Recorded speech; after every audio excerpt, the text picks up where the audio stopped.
Hey everybody, I am back, and this is part 2 to the last video I made, which was debunking horrible takes by the creator Battle Lobby. But this is the video where I scale Goku. I'm gonna be mixing the two videos together, making it a big video, just for you guys to watch if you don't want to watch the two videos separately. So, anyways, let's get into the scaling. The disclaimer for people who don't understand Dragon Ball. If you are watching this to see where I scale Goku and to see if I'm biased, well, here's the thing. I actually use Japanese-related scans, so I actually get the correct scale for the character.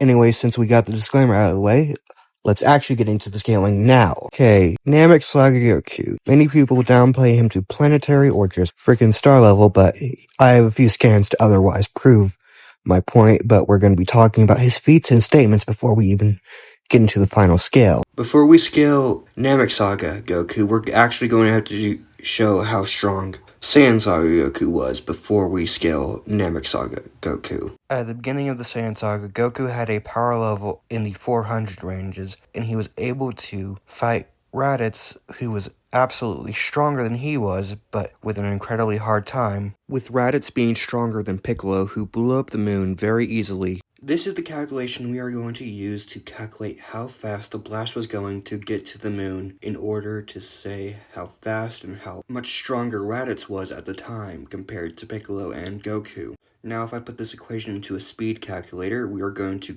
get a number, which is this number on the screen right now. This is roughly 47% faster than the speed of light. So now we're going to calculate how big the Dragon Ball Earth is, to calculate how big the moon is, to see where this blast would scale on the tier system, so we know how strong characters are during this version of the saga. Now we're going to be using this scan to help calculate how big the Dragon Ball Earth is compared to ours, to see where Piccolo's blast feat scales. Yes, this is from Dr. Slump, the scan is. And the reason for that is because Dragon Ball and Dr. Slump share the same Earth in the Dragon Ball universe. This is the calculation we are going to use to find out how big the Dragon Ball Earth is compared to ours, to see where that blast scales. And then we're going to be using what we get to calculate how big the moon is compared to ours. Now this is the number we are going to get. I'll put it on the screen right now. Just so you know how big this is in comparison to our sun, this is how many suns that you can fit into the Dragon Ball Earth. That should put into perspective how big the Dragon Ball Earth is compared to ours. Now we're going to do the same thing with the moon, but using the actual number of how small the moon is compared to our Earth. So here's the calculation, and when we put this into a calculator, we are going to get this number on the screen, which I feel like I'm not even going to say because I don't feel like I can. Just so I can put it into perspective again, this is how many suns that can fit into this version of the Dragon Ball moon. And it's a lot, but little compared to the first thing, which was much, much bigger than this number right here that we got for the moon. But in order for Piccolo to blow up something this big, he would have to be putting out enough energy to blow up a multi-solar system, which tells us how powerful Raditz is. He's stronger than a Piccolo who can blow up a moon that needs enough energy to blow up a multi-solar system, which points out how strong characters are in Dragon Ball, and absolutely terrifying when it comes to power. We all know that Goku and Piccolo had to team up to beat Raditz, which just puts into perspective that he was incredibly strong, with Vegeta and Nappa being above him in strength, their strength making Raditz look like an absolute child compared to them. Mostly Vegeta is the one who makes him look like that.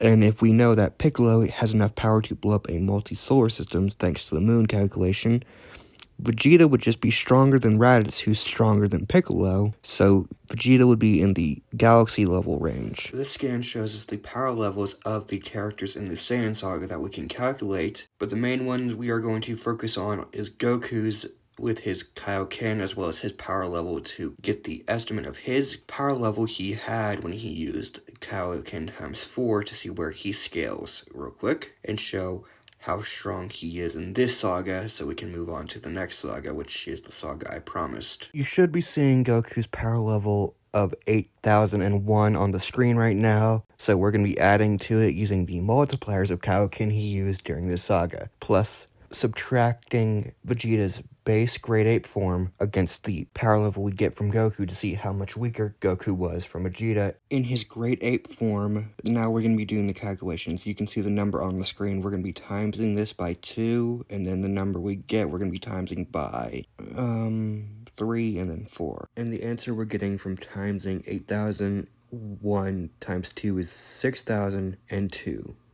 Now we're going to do this again, but the answer we're going to get is 24,003. Now we're putting it again in the calculator, and we're going to get 32,004 as Goku's maximum in this saga, with Vegeta having a power level of 18,000, and we times that by 10, which is the multiplier for grade 8, we are going to get 180,000. That's how strong Vegeta is in his grade 8 form, and now we subtract that by the number we got for Goku's strongest power in his Kaioken times 4, we will get this number right here. Now that we're done with the Saiyan saga, let's go over to the Namek saga now. Frieza would be a lot stronger than this, by 50 times stronger than Vegeta in his grade 8 form, in his first form, with Frieza having several statements that put him above Vegeta as well as every character after Vegeta, like Zarbon, Dodoria, and when we get to his second form, he has statements of being able to destroy the universe.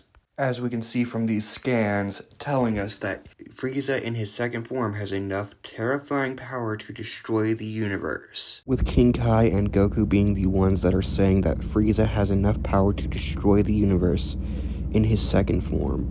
With King Kai being a god and watching over his part of the galaxy, so he knows what he's talking about. And here's some new scans. We can see that the universe itself, which is the mortal universe, is described as infinite in size, which gets Frieza in his final form, since he has enough power in his second form to destroy a universe that's infinite in size, to low multiversal. An infinite-sized universe contains several spacetimes, as we can see from the scan. To prove it's a low multiversal description of Final Form Frieza, I have a scan that I'm going to show you here in a few seconds. But as we can see from these two scans, the universe is described as infinite in size.